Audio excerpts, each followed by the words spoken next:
Olá, tudo bom?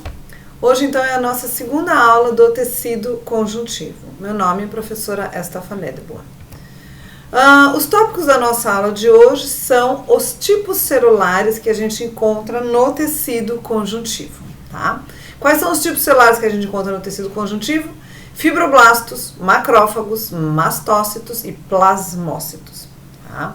O principal tipo celular dos tecidos conjuntivos são, sem dúvida nenhuma, os fibroblastos. Por que eles são os principais? Porque eles é que vão sintetizar e secretar duas coisas importantes.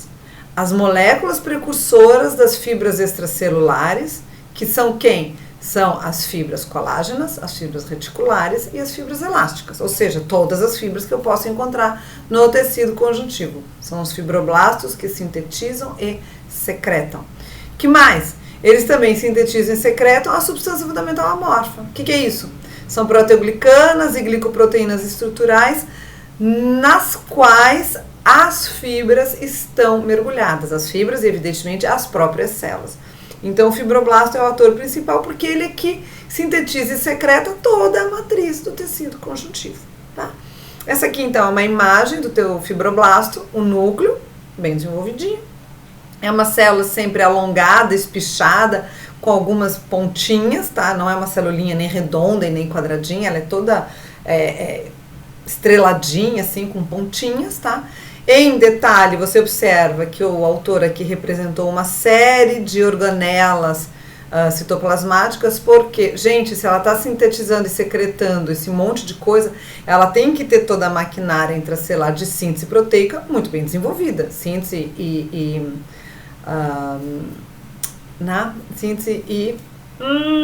empacotamento, né, proteico, que seria, então, retículo endoplasmático liso, rugoso e complexo de Golgi bem desenvolvidos, evidentemente. No momento em que essa célula se torna menos ativa, ela vai perder uma grande quantidade dessas suas organelas, então ela vai ficar aqui, ó, mais murchinha, com menos organelas, toda a célula diminui e ela fica, como a gente chama, quiescente, ela fica mais quietinha, mais paradinha. Quando essa célula se torna quiescente, ela é chamada de fibrócito. Quando ela volta ativa, era um fibroblasto, ok? Esses dois estados fisiológicos das células são intercambiáveis. Então, aqui, ó, fibroblasto, mais ativo, fibrócito, quiescente. Os macrófagos. Bom, os macrófagos são células que têm enorme capacidade de fagocitose. São as únicas células capazes de ingerir grandes micro-organismos, como protozoários inteiros, por exemplo, tá? Derivam dos monócitos formados lá na medula óssea, tá? O seu citoplasma, obviamente, é rico em lisossomos, que são usados para quê? Para digerir aquilo que ele vai fagocitar. E o seu citoplasma também vai apresentar vesículas de fagocitose, ou chamados fagossomos, tá? Que são o quê? Os vacúolos já com o material devidamente englobado. Sob estímulo adequado, os macrófagos ativados podem formar células gigantes multinucleadas. Qual é o propósito disso? É você ter uma massa celular grande com capacidade de fagocitose. Com isso você aumenta a tua chance de englobar grandes partículas, grandes invasores. É um sistema de defesa muito eficiente. O núcleo dos macrófagos tem um contorno bastante irregular. Tá aqui a imagenzinha de um macrófago fazendo então fagocitose.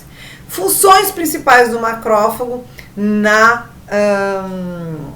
no tecido conjuntivo. Então, renovação das fibras e material extracelular, MEC. Como assim renovação? Ele não sintetiza? Não, ele não sintetiza.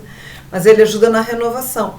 Como assim? Ele ajuda removendo as fibras e material extracelular que esteja velho, que esteja danificado, que esteja oxidado por qualquer motivo, que tenha sofrido injúria. Então, o macrófago vai ajudar na remoção do que é antigo.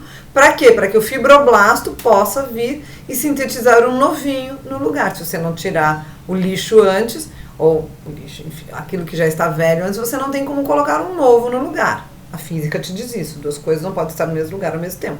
Então, o macrófago colabora na renovação nesse sentido, tirando o que não funciona mais muito bem, o que não está mais adequado.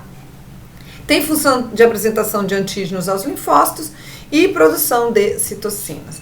Então, aqui uma rápida imagem dos macrófagos funcionando como apresentadores de antígeno, tá? Você vai ter, então, aqui o antígeno sendo captado pelo macrófago, tá? Então, o antígeno seria esse quadradinho, ele é captado pelo macrófago, cai numa vesícula fagocítica, aqui dentro ele vai ser quebrado, então o quadradinho vai ficar 2 retângulozinhos, cada retângulozinho vai ser grudado numa molécula de MHC dentro da vesícula aqui ainda, tá? Você ligou o lisossomo, se ligou, fez toda a digestão, grudou na molécula de MHC. O que essa molécula vai fazer? Ela vai ancorar um pedaço do teu antígeno para poder mostrar para os linfócitos do tipo T. Então, ela vai ser uma apresentadora de antígeno, para que eles possam vir olhar e ver, este é aquele que está nos invadindo, é contra isso que nós temos que lutar. Então, ele vem aqui, essa vesícula vai fazer, então, vai se unir à membrana plasmática, vai mostrar, então, na superfície, aqui é o pedacinho do teu antígeno, e o linfócito do tipo T chega aqui e vai perceber do que é que se trata, tá? Então, esse é o início de uma resposta imunológica, tá bom? Mas a gente não vai entrar em detalhes disso, porque a aula não é de imunologia, é de histologia. Então, vamos lá. A carinha do macrófago, olha aqui, ele tem um núcleo grande, meio irregular, cheio de lisossomos, ó, tá? E vacúolos fagocitários, tá? Esse aqui é outro. Isso aqui é microscopia eletrônica de transmissão. Isso aqui é uma microscopia eletrônica de luz, uma microscopia de luz, tá? Corada normalmente. Ó, o núcleo bem grande, tá vendo? Tem um monte de bolinhas clarinhas, essas bolinhas clarinhas são os teus vacúolos e os teus lisossomos. Aqui de novo, o núcleo e as bolinhas clarinhas. O núcleo e as vesículazinhas aqui, tá? O núcleo e as vesículas. Então, você vê que esse tecido aqui, que foi utilizado para fazer esse corte, evidentemente estava sendo atacado por alguma coisa, e tem uma grande quantidade de macrófagos aqui, que apareceram todos no corte. Tá vendo? São células grandes. Então, vamos lá. Nomes especiais dos macrófagos, dependendo de que tecido que você está analisando. Então, o nome da célula, macrófago propriamente dito, ou histiócito, é o nome que o macrófago ganha no tecido conjuntivo. Célula de Kupfer é ele no fígado. Macrófago alveolar nos pulmões. Macrófago é o que a gente vai encontrar no baço, linfonodos, medula óssea e timo. Macrófago pleural e peritoneal, cavidades serosas. Osteoclasto, nos ossos. Micróglia, sistema nervoso central. E célula de Langerhans na epiderme. Tá? São alguns nomes que, com o tempo, vocês vão ter que se acostumar, vão ter que saber que nome corresponde a que tecido. Isso faz parte. Depois, terceiro tipo celular, nós temos os mastócitos, são células globosas, grandes, ricas em grânulos basófilos, tá? Se originam também lá na medula óssea, são numerosos, mas são de difícil visualização em colorações normais. Se você corar com azul de toluidina, ele vai ficar vermelho. Você diz, eita, eu corei com azul e o bicho ficou vermelho? Exato. Essa característica de poder mudar a cor original do corante que você colocou se chama metacromasia, tá? Aí se você cora, por exemplo, com azul de toluidina, você vai conseguir visualizar muito bem os mastócitos. O que esses grânulos dos mastócitos contêm? Heparina, histamina, proteoglicanos e mediadores quimiotáxicos, que vão atrair monócitos, neutrófilos e eosinófilos do sangue, que são outras células de defesa para ajudar a montar uma defesa mais organizada em cima daquele antígeno que o mastócito detectou, tá? Eles são mais famosos pela liberação de histamina, que são o quê? A histamina é a principal resposta para reações alérgicas. O que você toma quando você teve uma reação alérgica? Um antihistamínico, daqui, tá? Então, aí você vai ter a liberação do conteúdo dos grânulos, você pode então ter grandes reações alérgicas, que são reações de sensibilidade imediata, tá? Entre eles, a gente pode chegar ao choque anafilático, que vai acabar levando ao óbito, se não for acudido a tempo. Mas a gente também não vai entrar no detalhe de como isso acontece. A superfície dos mastócitos contém receptores para IgE, produzidos pelos plasmócitos. Então, o plasmócito produz o receptor para IgE e ancora no mastócito, tá? Esses mastócitos são abundantes nos tecidos conjuntivos da pele e das membranas das mucosas, que são justamente as membranas que estão em contato com o meio externo, onde podem então vir agentes infectantes que ele vai acabar tendo uma reação que a gente chama de reação alérgica. Por isso que muitas vezes eles são chamados de alergenos, tá? O sistema nervoso central é desprovido de mastócitos. Aqui, estrutura e função, então, do mastócito, como é que ele funciona? Olha aqui o núcleo dele, que bonitinho, e um monte de grânulos.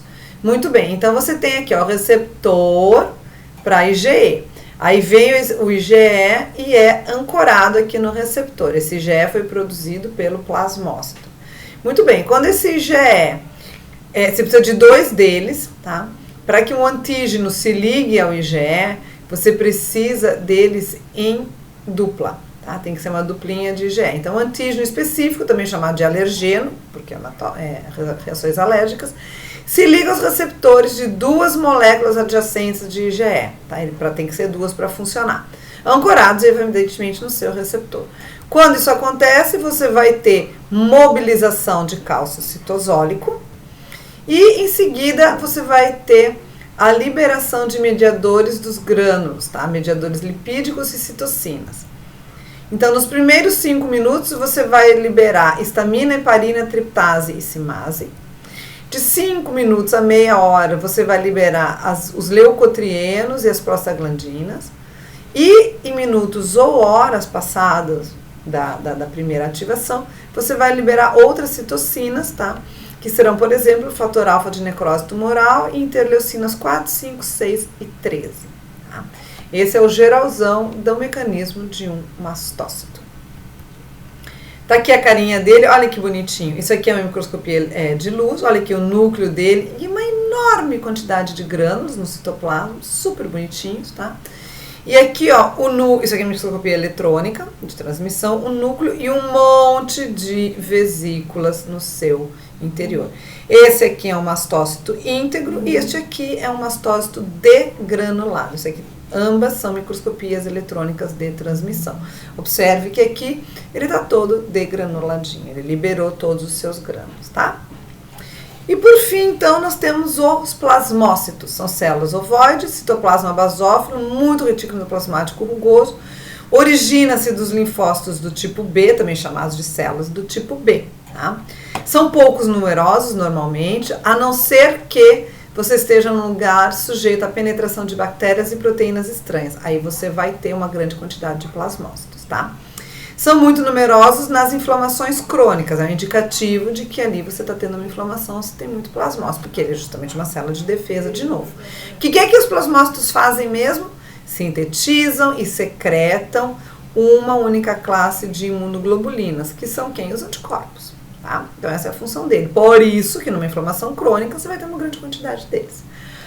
Podem atacar também diretamente, membrana a membrana, os invasores do tipo vírus, bactérias ou células cancerosas ou células de órgãos transplantados. Às vezes ele não consegue separar muito bem o que é o que, tá?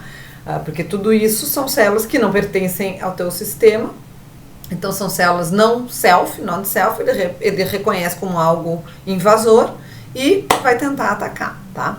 Esse ataque direto membrana a membrana, ele vai acabar usando normalmente uma proteína chamada perfurina, que faz parte da imunidade celular. Essa perfurina, evidentemente, tem a capacidade então, de perfurar a membrana plasmática da célula que está sendo, que está invadindo e que o teu plasmócito está tentando eliminar. Tá bom?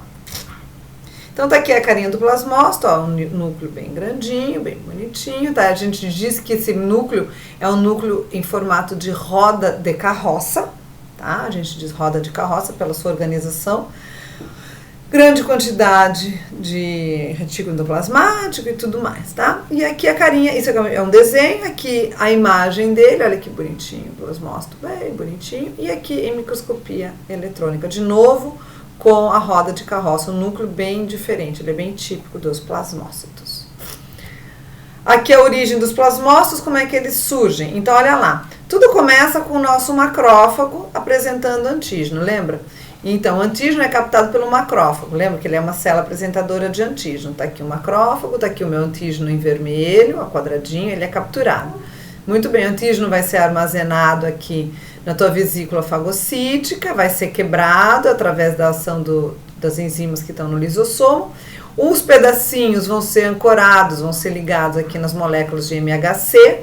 E essas moléculas de MHC inseridas na membrana do fagossomo agora serão... A vesícula vai se fusionar com a membrana plasmática da célula e vai apresentar agora esse peptídeo às células T, ou linfócitos do tipo T. Muito bem, isso a gente já tinha visto quando a gente viu o macrófago como célula apresentadora de antígeno. E agora, as interleucinas vão então se ligar, porque quando você tem essa ligação aqui, você vai ter liberação de interleucinas da célula T, tá?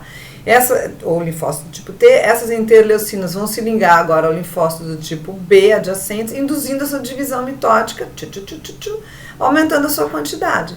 Essas células B agora vão se diferenciar em plasmócitos, que é onde a gente está querendo chegar. Isso aqui, lembra, é a origem do plasmócito. Então, agora você tem um plasmócito já diferenciado, tá? E esses plasmócitos agora vão secretar as imunoglobulinas, tá? Essas imunoglobulinas podem se ligar diretamente aqui agora no espaço extracelular e neutralizar o teu antígeno. Então, além desse antígeno estar sendo capturado pelo macrófago, ele agora vai ser atacado pelos anticorpos, ok? Beleza. E era isso que a gente tinha para apresentar hoje. Essas eram as células do tecido conjuntivo. Muito obrigada.